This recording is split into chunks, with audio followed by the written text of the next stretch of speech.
आज आपको टिप देने जा रहे हैं। आज टिप की बरसात होने वाली है।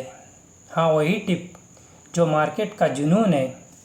इसे मार्केट का नशा कहना भी गलत नहीं होगा। मार्केट का हर दिन, हर रोज़, हर घंटा, हर मिनट एक नई टिप आती है। हर कोई टिप की तलाश में होता है। तो हमने सोचा चलो हम भी कुछ आपको टिप देते चलते हैं। आज हम भी कुछ आपको टिप्स देने का सोच रहे हैं।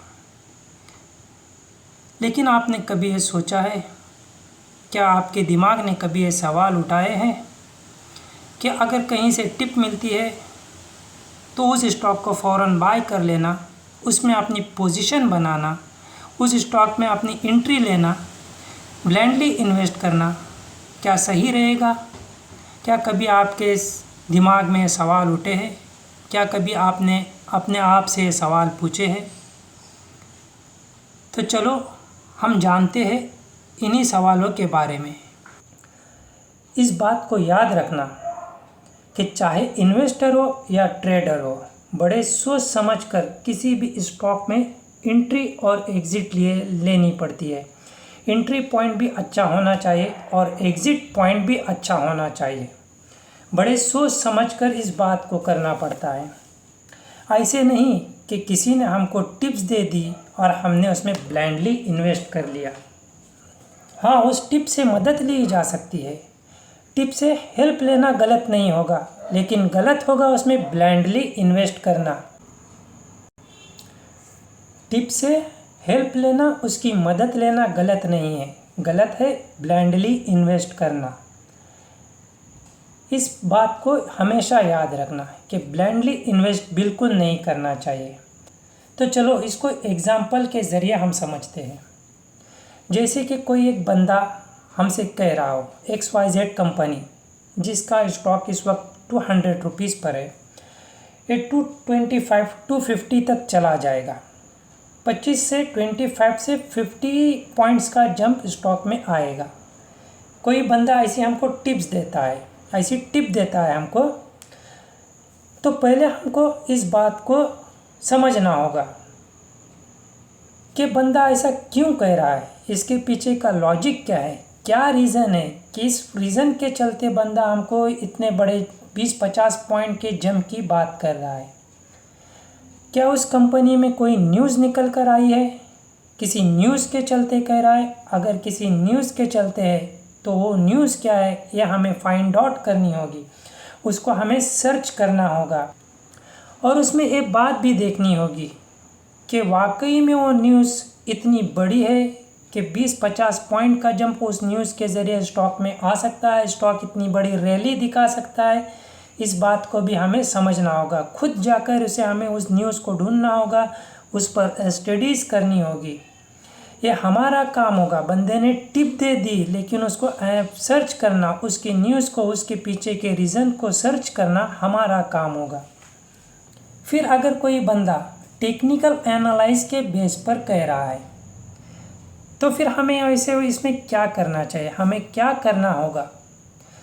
तो सबसे पहले हमें उस चार्ट पैटर्न को अपने स्क्रीन पर ओपन करके देखना होगा, उसको समझने की कोशिश करनी होगी कि बंदा क्या कह रहा है, कहाँ एंट्री पॉइंट बन रहा है, कहाँ एग्ज़िट पॉइंट बन रहा है। इस बात को हमें समझना होगा। उस स्टॉक को अपने रडार पर यानी अपने वॉच लिस्ट में ऐड करना होगा, उसको अपने ऑब्जर्वेशन में रखना होगा।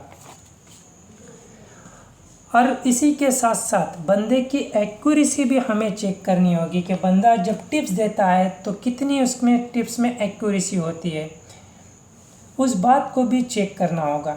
और मेन पॉइंट ये है दोस्तों, किसी भी स्टॉक में हमको इन्वेस्ट करने के लिए एक इम्पॉर्टेंट पॉइंट है, काफ़ी इम्पॉर्टेंट पॉइंट है। इन्वेस्ट करने से पहले हमको कंपनी के फंडामेंटल समझने होंगे, उसको फंडामेंटल एनालाइज करना पड़ेगा कि कंपनी प्रॉफिट करती है, लॉस करती है, उस पर डेब्ट कितना है, उसमें प्रमोटर की होल्डिंग कितनी है, और भी जो फंडामेंटली पैरामीटर्स होते हैं हमें उनको चेक करना ज़रूरी होगा। और 100 में की एक बात बताऊं दोस्तों, 100 में की एक बात कि खुद की स्टडी बहुत ज़रूरी होती है, बहुत इम्पॉर्टेंट रोल प्ले करती है खुद की स्टडी। मार्केट में आप चाहे मार्केट में रहो या किसी भी और फील्ड में रहो, हम दूसरों के सपोर्ट से सारा काम नहीं कर सकते। हमको खुद की स्टडी होना काफ़ी इम्पोर्टेंट है, इसीलिए खुद की स्टडी बहुत ज़रूरी होती है। चलो इस बात को भी हम एक एग्ज़ाम्पल के ज़रिए समझते हैं। हम एक एग्ज़ाम्पल के ज़रिए इस बात को भी समझते हैं।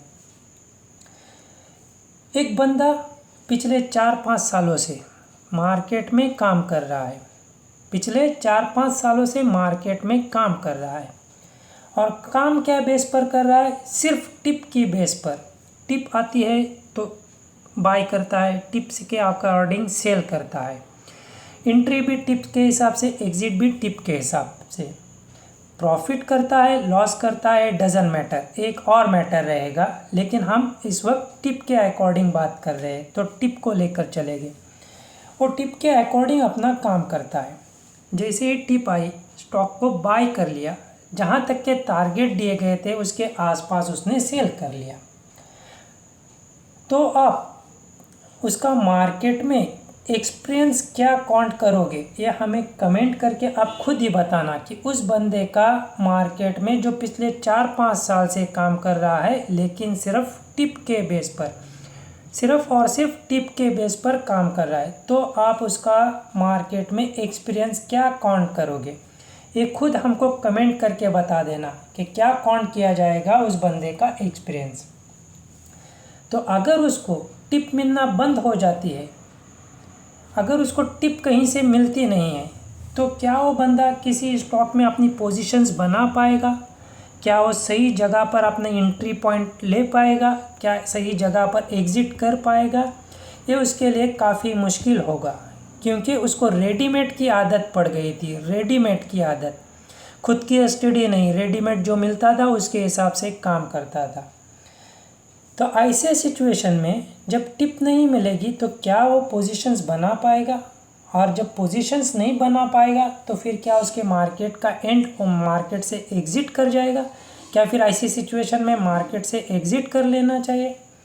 इसीलिए हमने इससे पहले ही कहा था और फिर दोबारा से कह रहे हैं कि याद रखना कि खुद की स्टडी ज़रूरी है, खुद पर भरोसा ज़रूरी है।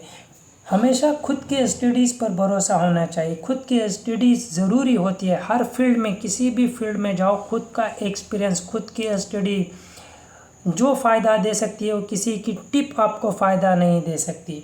इसीलिए अगर आप टिप भी लेते हो तो उस पर स्टडीज़ के अकॉर्डिंग टिप लो। अगर कहीं से टिप मिलती है तो टिप पर भी स्टडीज़ की जाएगी। चार्ट पैटर्न के अकॉर्डिंग है तो चार्ट पैटर्न को भी स्टडीज़ के अकॉर्डिंग देखा जाएगा, ना कि टिप के हिसाब से कि एंट्री पॉइंट बता रहा है और ये एग्ज़िट पॉइंट बता रहा है। सिर्फ इसके लिए नहीं देखना है, चार्ट पैटर्न सीखने के नज़रिए से देखिए।